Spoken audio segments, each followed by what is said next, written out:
There are things in life that you don't need to know, like that all Fruit Loop colors taste the same, or that the apples you buy at the grocery store may be more than a year old. However, there are things you need to know that people are hiding from you. So in this video, I will share with you money rules that the rich don't want you to know, and that will make you look at money in a completely different way. Also, if you want to know Charlie Munger's How to Get Rich tips, the link is in the description. But before we start, make sure you like this video and subscribe to our channel for more awesome content. Now let's get down to business. Rule number 1, the utility rule. When you think about having money, what comes to your mind? Do you think about buying a new car, putting food on the table, or buying a new outfit to go to the club this weekend? If any of these things come to mind, that's good, because it shows that you understand what money is. It's a tool with which we can acquire what we want or need. Unfortunately, however, the real benefit that money brings is often not fully understood. And this is where many people go wrong. For example, if you're making a pretty low income right now, chances are that you think more money will solve most of your problems.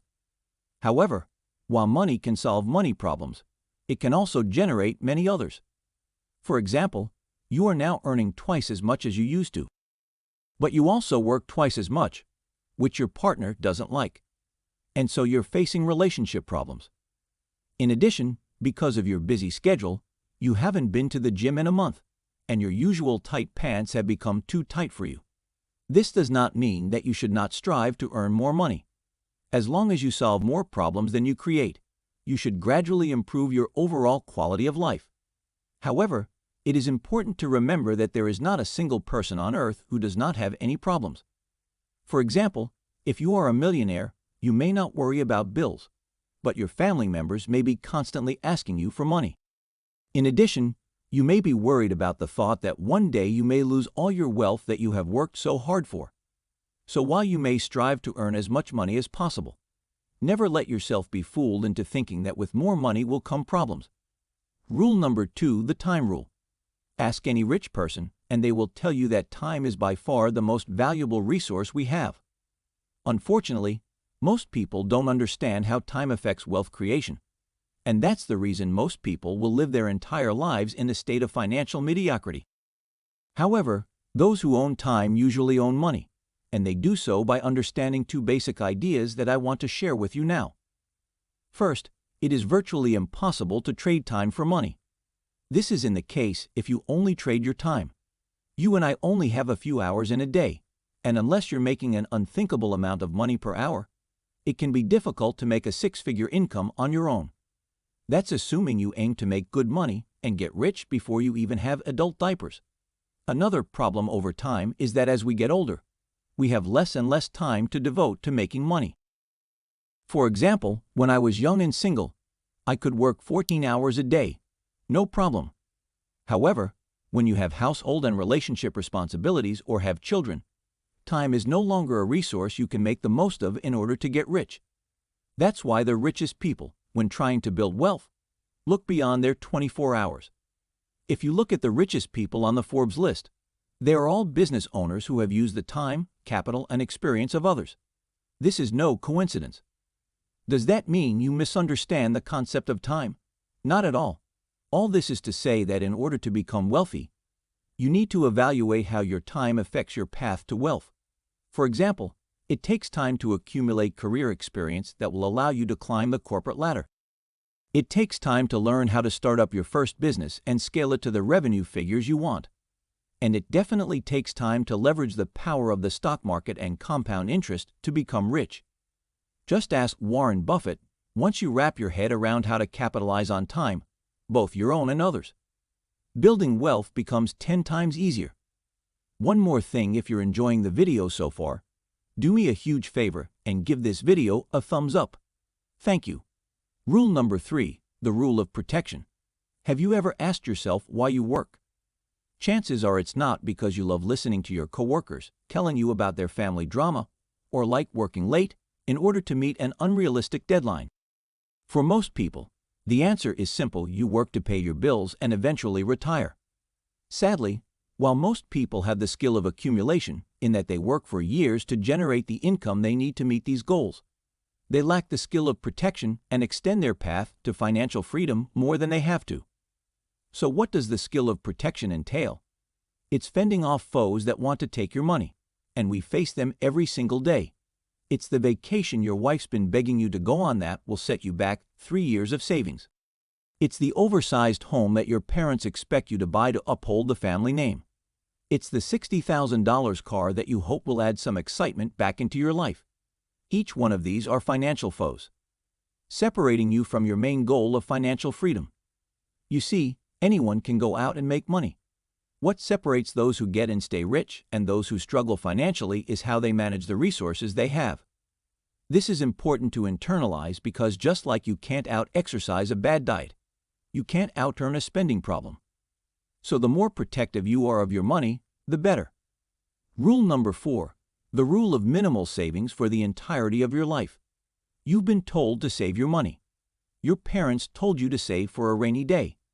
The news tells you to stash your cash. And of course, banks are more than happy to take your money. However, should you actually be saving your money? Not always. You see, saving money isn't the path to wealth and prosperity that people make it out to be. In fact, when you save your money, the only person you're making rich is the bank. You may not know this, but banks generate a large amount of their income using your money. They take your deposits and lend it out to others at lucrative interest rates, while paying you a pittance in the process. Now, does this mean you should avoid saving money altogether? Of course not. It just means that you need to be more strategic in how much money you stash in the bank. For instance, I only put enough money in the bank to cover emergency expenses and my day-to-day bills. Being on the more conservative side, I like having a year's worth of expenses in the bank.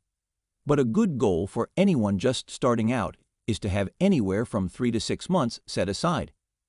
Then with the rest of my money, I use it to acquire real estate index funds and the like. This allows me to generate much greater returns than the bank would ever give me.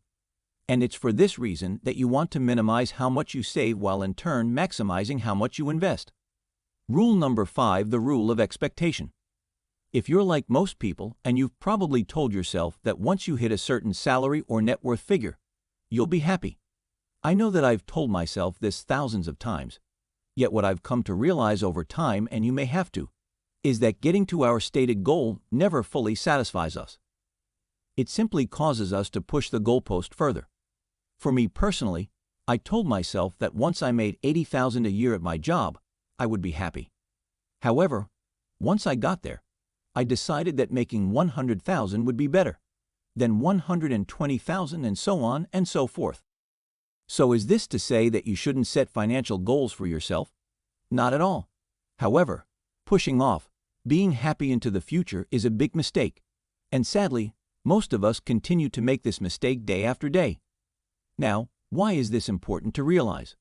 Because even though hearing me say this is probably resonating with you, most of us don't really internalize this thought, and instead we keep pushing the goalposts further.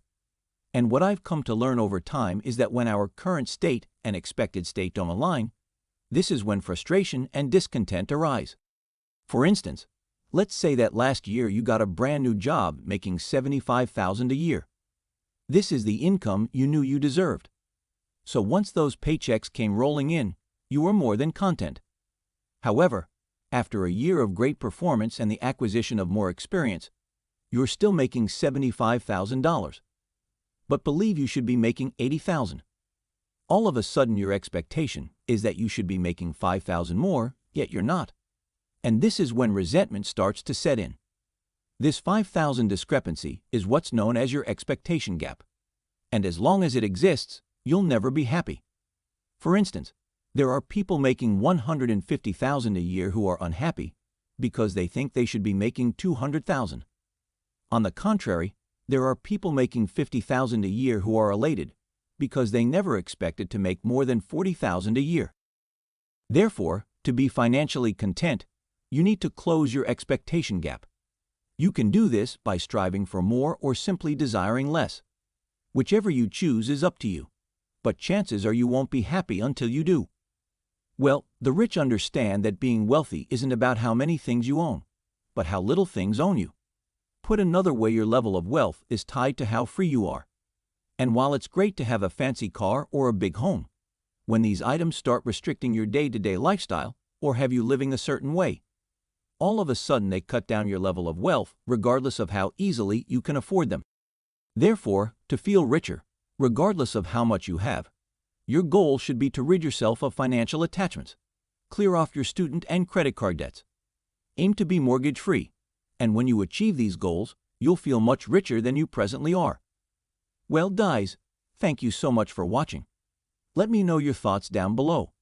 And as always, give this video a like and subscribe if you haven't. With that being said, have a great day or night, and I'll see you in the next one.